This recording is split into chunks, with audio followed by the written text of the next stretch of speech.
پورا حرم شریف مہک رہا ہے. یہ اندازہ تمہیں نہیں لگ رہا ہے؟ آج جانوروں کو دیکھو تو ان کے تھن دودھ سے بھرے دکھائی دے رہے ہیں، سوکھے ہوئے درخت ہرے ہو گئے ہیں. کیا یہ انقلاب تم نہیں دیکھ رہے ہو؟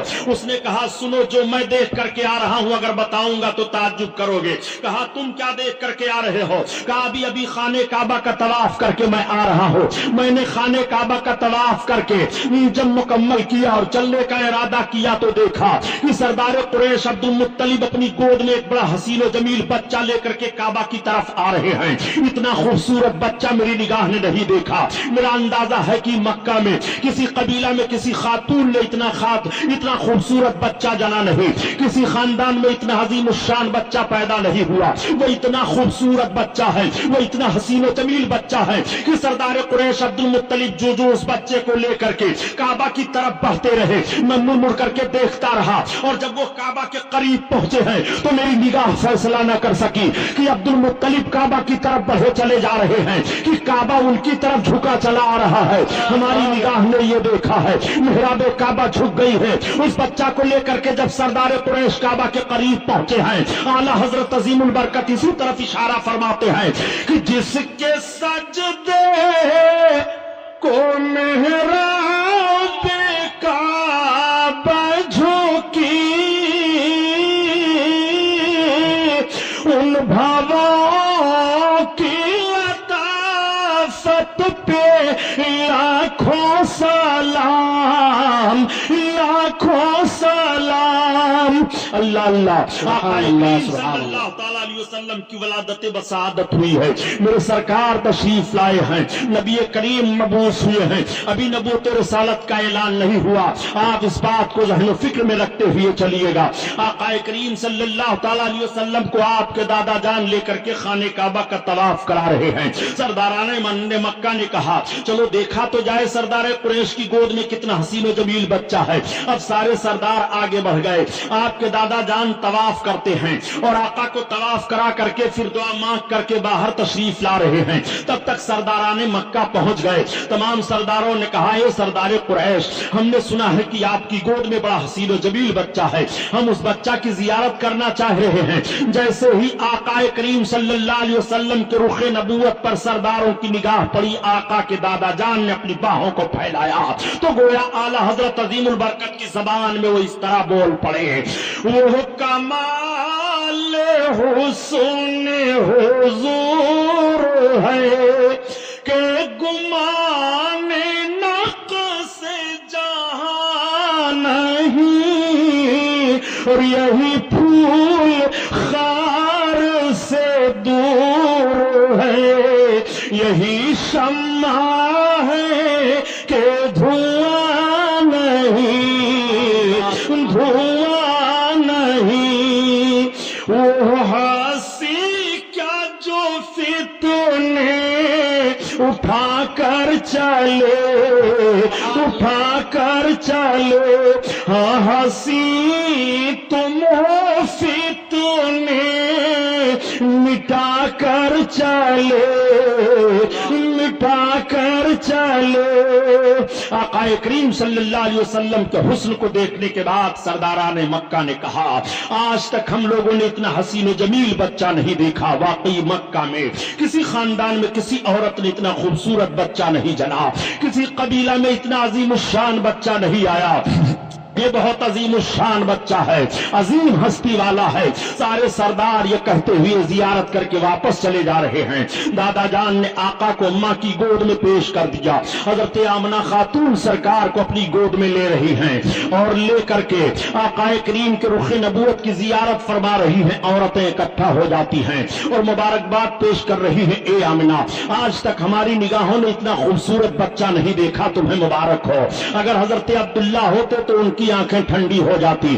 پورے قبیلہ، پورے مکہ میں قبیلے قریش میں کسی عورت نے اتنا خوبصورت بچہ نہیں جنا. ہر طرف تعریف ہو رہی ہے، مکہ کی گلیاں مہک رہی ہیں، مکہ کی پوری وادیوں سے خوشبو آ رہی ہے. حضرت آمنہ خاتون کا مکان مہک رہا ہے اور بھینی بھینی خوشبو پھوٹ رہی ہے. اعلیٰ حضرت عظیم البرکت اسی طرف اشارہ فرماتے ہیں کہ بھینی خوشبو سے مہک جاتی ہیں گلیاں واللہ. سبحان اللہ. بھینی خوشبو سے مہک جاتی ہیں گلیاں واللہ،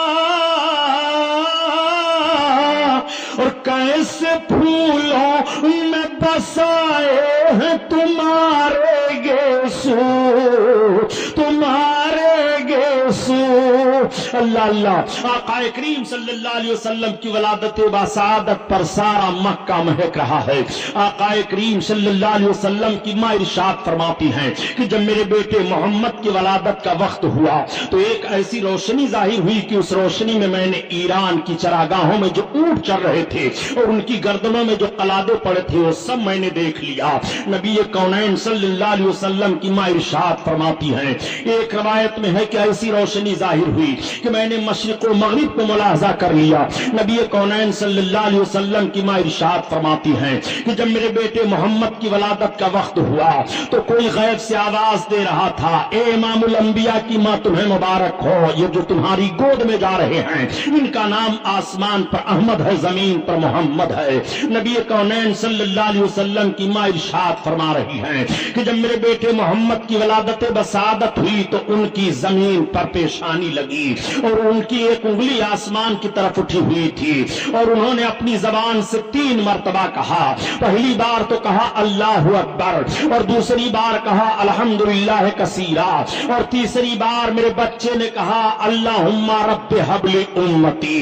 آقا کریم صلی اللہ علیہ وسلم ہم گنہگاروں کو پیدا ہوتے ہی یاد فرما رہے ہیں. اعلیٰ حضرت عظیم البرکت اسی طرف اشارہ فرماتے ہیں کہ پہلے سجدے پہ روزے ازل سے درود، پہلے سجدے پہ روزے ازل سے درود، اور یادگاری امت پہ لاکھوں سلام، لاکھوں سلام. اللہ اللہ. آقا کریم صلی اللہ تعالی علیہ وسلم کی ولادت بسعادت ہوئی ہے. آپ ذرا ملاحظہ فرمائیے اور اس بات کو بھی ذہن و فکر میں رکھتے ہوئے چلیے گا کہ ابھی نبوت رسالت کا اعلان نہیں ہوا ہے. جب اس پار کا یہ عالم ہے اس پار کا عالم کیا ہوگا. میرے آقا صلی اللہ تعالی علیہ وسلم کی ماں سے ایک یہودیہ عورت نے سوال کیا اے آمنہ خاتون اس وقت مکہ میں تو تیل کی بڑی قلت ہے مگر یہ بتاؤ کہ تمہارے گھر میں رات بھر روشنی کیسے رہتی ہے. تو نبی کی ماں بیان فرماتی ہیں کہ جب سے میرے بچے محمد کی ولادت بسعادت ہوئی ہے میں نے اپنے مکان میں چراغ جلایا ہی نہیں ہے. نبی کونین صلی اللہ تعالی علیہ وسلم کے نور کی وہ روشنی پھیلی ہوئی ہے. میرے آقا کی وہ مقدس عظمت ہے. آقا کریم صلی اللہ تعالی علیہ وسلم کی شان ملاحظہ فرمائیے. ابھی نبوت رسالت کا اعلان نہیں ہوا ہے. نبی کونین صلی اللہ تعالی علیہ وسلم کے ولادت کے وقت آپ کی ماں کے پاس جو عورتیں جمع تھیں ان عورتوں کا بیان سنیے. وہ عورتیں بیان کر رہی ہیں کہ جب آمنہ خاتون کو ولادت کا وقت ہوا محمد پیدا ہوئے تو اس وقت ہم عورتیں ان کے مکان میں موجود تھی. مکان کے صحن میں ہم نے یہ دیکھا کہ آسمان سے چاند اور ستارے جھکے چلے آ رہے ہیں. ایسا لگ رہا تھا کہ مکان کے صحن میں چاند اور ستارے گر پڑیں گے. اس طرح سے جھکے چلے آ رہے تھے محمد کی ولادت پر، آپ کی پیدائش پر. اعلیٰ حضرت عظیم البرکت اسی طرف اشارہ فرما رہے ہیں کہ صبح طیبہ میں ہوئی بٹتا ہے بڑا نور کا، اور صدقہ لینے نور کا آیا ہے تارا نور کا. مکہ کی سرزمین پر سویرے سویرے نور کی خیرات بٹ رہی ہے. مکہ کی سرزمین پر سویرے سویرے نور لٹایا جا رہا ہے. اسی لیے تو اعلیٰ حضرت عظیم البرکت فرماتے ہیں کہ میرے آقا کے نور کا صدقہ اس طرح سے لٹایا جا رہا تھا. آقا کریم صلی اللہ تعالی علیہ وسلم کے نور کا صدقہ اس طرح سے لوٹ رہے تھے. اتار کر ان کے رخ کا صدقہ نور کا بٹ رہا تھا بڑا کہ چاند سورج مچل مچل کر جبی کی خیرات مانگتے تھے، کہ چاند سورج مچل مچل کر جبی کی خیرات مانگتے تھے. سبحان اللہ سبحان اللہ. آقا کریم صلی اللہ تعالی علیہ وسلم کی ولادت بسعادت ہوئی ہے. میرے آقا اس دنیا میں تشریف لائے ہیں. آقا کریم کے نور کا صدقہ کس نے نہیں لیا؟ چاند ستارے نے نور کا صدقہ لیا، سورج نے نور کا صدقہ لیا. نبی پیدا ہوئے ہیں. آقا کریم اپنی ماں کی گود میں ہیں. تمام عورتیں زیارت کرنے کے لیے آ رہی ہیں اور عرض کرتی ہیں اے آمنہ خاتون تمہیں مبارک ہو، تمہاری گود میں جو بچہ آیا ہے یہ تو ختنہ شدہ پیدا ہوئے ہیں، ان کے ختنہ کی ضرورت ہی نہیں ہے. میرے آقا صلی اللہ علیہ وسلم کے حسن کی زیارت تمام قبیلے کے لوگ کر رہے ہیں. پورے مکہ کے گھر گھر میں سرکار کی ولادت کی خبر پھیل گئی ہے. ساری عورتیں سارے مرد دیکھنے کے لیے آ رہے ہیں. حضرت آمنہ خاتون کا گھر زیارت گاہ بنا ہوا ہے. ایسی بھیڑ ہو رہی ہے کہ دیکھنے کے بعد سارے لوگ یہی بیان دے رہے ہیں کہ اتنا عظیم الشان بچہ مکہ کی سرزمین پر کسی قبیلہ میں کسی خاندان میں پیدا نہیں ہوا. میرے آقا کے حسن کا تذکرہ ہو رہا ہے. ولادت کے وقت جو باتیں ظاہر ہوئی اس کا ذکر ہو رہا ہے. اس وقت کا دستور یہ تھا کہ باہر سے عورتیں آتی تھی دودھ پلانے کے لیے، بچوں کو لے جایا کرتی تھی. مالدار گھر کے بچوں کو عورت حاصل کر لیتی، اس عورت کو مالدار خرید لیتا تھا کہ تمہارا سارا دودھ میرا بچہ پیے گا، میرے بچے کی تمہیں پرورش کرنی ہے. اس نوعیت کے تحت مکہ کی سرزمین سے 12 گھاٹیوں کے اس پار ایک آبادی تھی، قبیلے سات کی آبادی، جہاں کے لوگ غربت و افلاس کے مارے ہوئے تھے، قحط سالی کے شکار ہوا کرتے تھے. ان میں بیماریاں پھیلی ہوئی تھی، وہ بہت پریشان حال تھے. 10 عورتیں تیار ہوئی کہ چلو مکہ میں مالدار گھروں پر بچوں کی پیدائش ہوئی ہے، وہاں سے بچے لے آئے جائیں اور دودھ پلا کر کے خدمت کی جائے، انعام و اکرام ملیں گے، اجرت حاصل ہوگی. انہی 10 عورتوں میں حضرت حلیمہ سعدیہ بھی ہیں.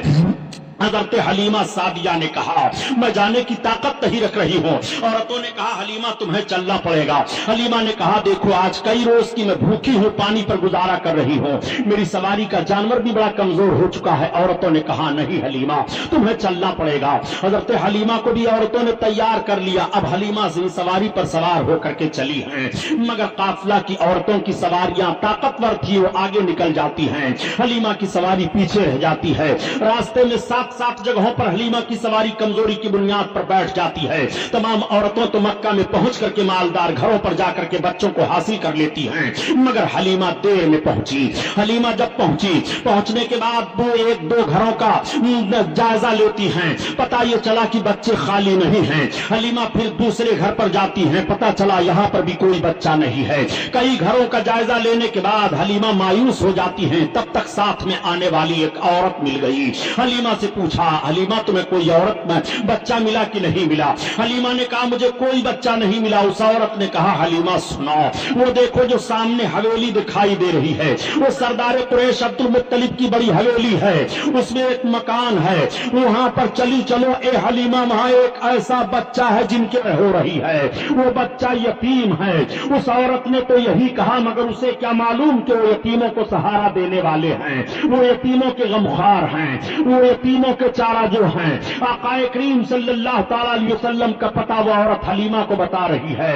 اس عورت نے کہا اے حلیمہ اگر مجھے کوئی بچہ نہ ملا ہوتا تو میں اسی بچہ کو لیتی. حلیمہ نے کہا میں نے بھی کئی گھروں پر ان کا ذکر سنا ہے، چلو مجھے لے چلو. حلیمہ سعدیہ کو عورت سردار قریش حضرت عبد المطلب کے پاس لے جاتی ہے، اور جب آپ عبد المطلب کے پاس پہنچی اور اپنا مدعا بیان کرتی ہیں تو حضرت عبد المطلب نے حضرت حلیمہ کو حضرت آمنہ خاتون کے پاس پہنچا دیا.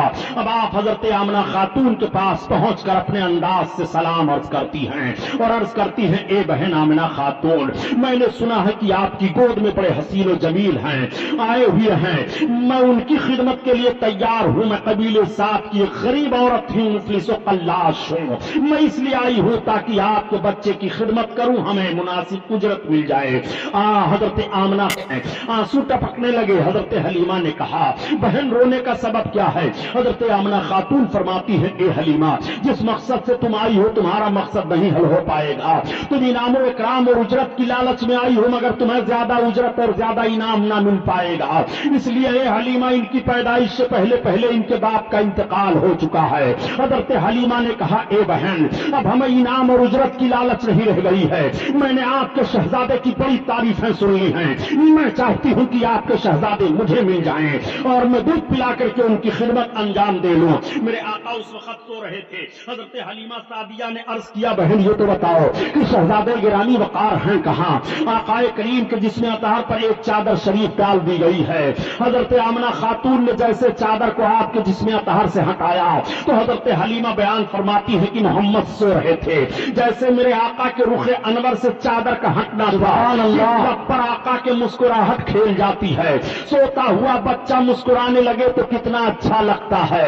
اور یہ تو کائنات کے داتا ہیں مسکرا رہے ہیں، نبی کونین ہیں مسکرا رہے ہیں، رحمت للعالمین ہیں مسکرا رہے ہیں، بشیر و نذیر ہیں مسکرا رہے ہیں، غریبوں کی غربت دور فرمانے والے ہیں مسکرا رہے ہیں۔ حضرت حلیمہ فرماتی ہیں کہ محمد کے لب پر مسکراہٹ کھیل گئی، میں نے دوڑ کر کے ان کو اٹھا لیا اور ان کے رخسار نبوت کا بوسہ لیا۔ اعلیٰ حضرت عظیم البرکت اسی لیے بیان فرماتے ہیں پتلی گولے قدس کی پتیاں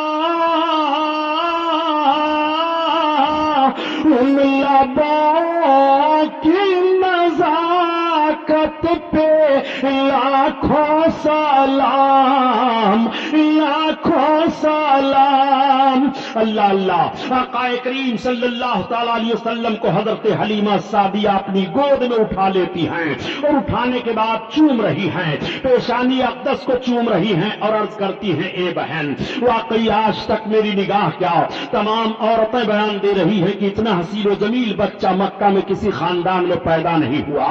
حضرت حلیمہ سعدیہ سرکار کو لے کر کے بیٹھ گئی اور دودھ پلانے لگی۔ حضرت حلیمہ نے اپنے داہنی پستان کو پیش کیا، میرے آقا نے دودھ پی لیا۔ حضرت حلیمہ نے جب بائیں پستان کو پیش کیا تو سرکار نے دودھ پینا چھوڑ دیا۔ پھر حضرت حلیمہ نے داہنے پستان کو پیش کیا، میرے آقا نے پی لیا، اور بائیں کو پیش کیا، پھر سرکار نے چھوڑ دیا۔ اب حلیمہ کی سمجھ میں بات آ گئی۔ حلیمہ اس وقت دو بچوں کو دودھ پلا رہی تھی، ایک تو آقا کو پلا رہی تھی، دوسرے ایک شہزادے کو اور پلا رہی تھی۔ اگر میرے آقا دونوں پستان کا دودھ پی لیتے تو دوسرا پینے والا دودھ محروم رہ جاتا۔ سرکار نے یہ فطری انصاف پیش کیا ہے اور حق والے کا حق ادا فرما دیا ہے۔ میرے آقا یہی سے ذہن و فکر دے رہے ہیں کہ جس کو قربت ہو تو قربت کا لحاظ کرتے ہوئے قریبی اور قربت والوں کو حق کس طرح سے دینا چاہیے۔ نبی کونین صلی اللہ تعالیٰ علیہ وسلم نے دودھ نہیں پیا، صرف داہنے پستان کا پیا، اور وہ بھی طبی نقطۂ نظر سے ماں کے داہنے پستان میں دودھ کم ہوتا ہے اور بائیں میں زیادہ ہوتا ہے۔ جس میں دودھ کم ہے نبی کونین اسے استعمال فرما رہے ہیں، اور جس پستان میں دودھ زیادہ ہے سرکار دوسرے پینے والے کے لیے چھوڑ رہے ہیں۔ اعلیٰ حضرت عظیم البرکت اسی طرف اشارہ فرماتے ہیں کہ بھائیوں کے لیے ترک پستا کریں، دودھ پیتے کی نسبت پہ لاکھوں سلام، لاکھوں سلام۔ اللہ اللہ، حضرت حلیمہ سعدیہ سرکار کو اپنی گود میں لے کر کے بیٹھی ہوئی باتیں کر رہی ہیں۔ نبی کی ماں ارشاد فرماتی ہیں کہ حلیمہ سنو، یہ میرا بچہ عام بچوں کی طرح سے نہیں ہے۔ حلیمہ سنو، جب میرے بچے کی ولادت ہوئی ہے تو جس طرح ماؤں کو تکلیف ہوتی ہے بچوں کی پیدائش پر، مجھے تکلیف کا کچھ احساس نہیں ہوا۔ نبی کی ماں بیان فرماتی ہیں اے حلیمہ، میرا بچہ جب پیدا ہوا اور ان کے دادا جان جب لے کر کے کعبہ کی طرف گئے ہیں تو کعبہ جھک گیا ہے۔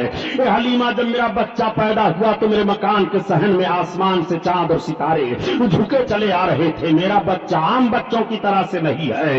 حلیمہ سے حضرت آمنہ خاتون بیان فرماتی ہیں اے حلیمہ، جب میرے بچے کی ولادت ہوئی تو اچانک میرا بچہ میری گود سے غائب ہو گیا۔ ایک بادل کا ٹکڑا آیا اور اس میں میرا بچہ چلا گیا۔ تھوڑی دیر کے بعد آواز آ رہی تھی، یہ امام الانبیاء ہیں، مشرق و مغرب کی سیر کرا دو، سارے عالم کو انہیں دکھا دو۔ اور اس کے تھوڑی دیر کے بعد بادل کا ٹکڑا میری گود میں آ گیا، میرا بچہ میری گود میں آیا۔